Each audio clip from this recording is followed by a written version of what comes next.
আজকের ভিডিওর মূল হলেন জেমস। আজকে এমন একটা গল্প বলবো যে কিনা আপনারা কখনো শোনার জন্য প্রস্তুত ছিলেন না, তেমন কি আমিও ছিলাম না। বাংলা সঙ্গীত প্রেমিকদের আশ্রয়ের নাম জেমস। তার গানে কেটে যায় বহু নির্ঘুম রাত। চিনি না থাকলে জমে না উৎসবের আসর। কেউ কেউ তাকে নগর বাউল, আবার কেউ তাকে গুরু নামে জানলো। এটা নির্ঘাত সত্য যে সে এক বাংলার রক স্টার। 20 নভেম্বর যে কিনা চালু হয়েছে রিয়াদ সিজনে বাংলাদেশি কনসার্ট। 22 নভেম্বর যে কিনা বাংলাদেশ থেকে আসবে গুরু জেমস। তারপর তার হাজারো ভক্তবিন্দু ছুটে চলে যায় আল সৌদি পার্কে। তেমনকি আমিও আল সৌদি পার্কের উদ্দেশ্যে রওনা হয়ে যাই তার গান শোনার আশায়। তারপর শুরু হয় আসল মূল কাহিনী। যে যেন কনসার্টটা হইতাছে সৌদি পার্কের হেনতে 2 কিলোমিটার দূরে আইনা সারা গাড়ি পার্কিং করা লাগছে। পুরো এরিয়া মনে করেন যা আছে সবকিছু একদম ব্লক। ওখানে আমরা 2 কিলোমিটার আইটা যেতে আনতে ভাই মাথা নষ্ট, এত জাম কি কমু একটা গাড়ি। এমনকি আমরা গাড়িটা পার্কিং করারও জায়গাটুকু পাই নাই। প্রায় 2 কিলোমিটার দূরে গাড়ি পার্কিং করি। তারপর আইসা দেখি এত হাজার হাজার মানুষ, কিভাবে ঢুকমু ওইটাও বুঝতেছি না। আমরা প্রায় ঘন্টাখানের এক সিরিয়ালে দাঁড়ায় থাকি, তারপরও কিছু বুঝতে পারতাছি না ঢুকতে পারবো কি না। 3 ঘন্টা দাঁড়ায় থাকার পরও কিন্তু বুঝতে পারতাছি না।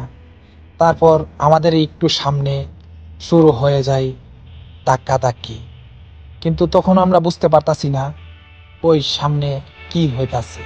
তারপর আমরা রুমে আসার পর জানতে পারলাম ওই ধাক্কাধাক্কির কাহিনী। ওই ধাক্কাধাক্কিতে 2 জন লোক মারা গেছে। আমরা ওই সময় বুঝতে পারি নাই ওইখানে কি হইতাছে। পুলিশ যাকে পাইতাছে তারই ধরে নিতেছে, কিন্তু আমরা এটা বুঝতে পারছি যে কিনা আমরা আর ভিতরে ঢুকতে পারবো না।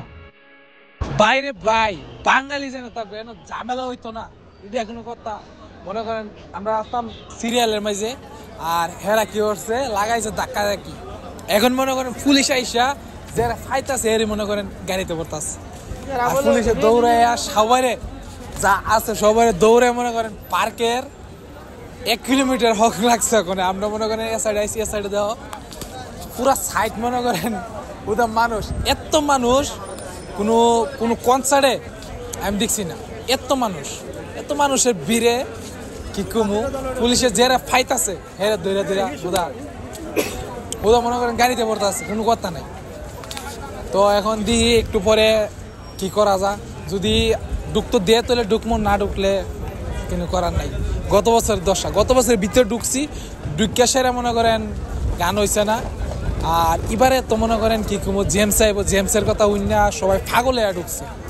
মানে টিকিট সিস্টেমটা করছেন, যদি টিকিট সিস্টেম হইতো তাহলে সমস্যা হইল না। মানে টিকিট সিস্টেমটা বাদ দিয়ে ভুল করছে।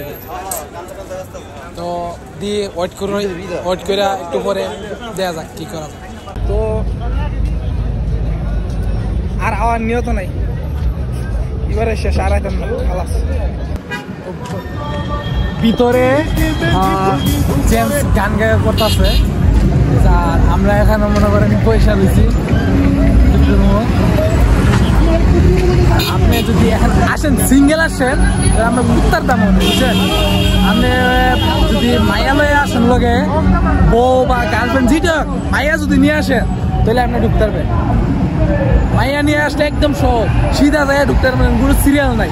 আর যদি সিঙ্গেল আসেন ব্যাচেলারের কোনো জায়গায় ভাবতেই দেয় না। কি করবো ভাই, যদি সামনে বছর যদি আসি, সামনে বছর আইতাম হই না, যদি আপনারা যদি আসেন তাহলে ধরো মাইয়া ভাড়া করে লেন, ঠিক আছে?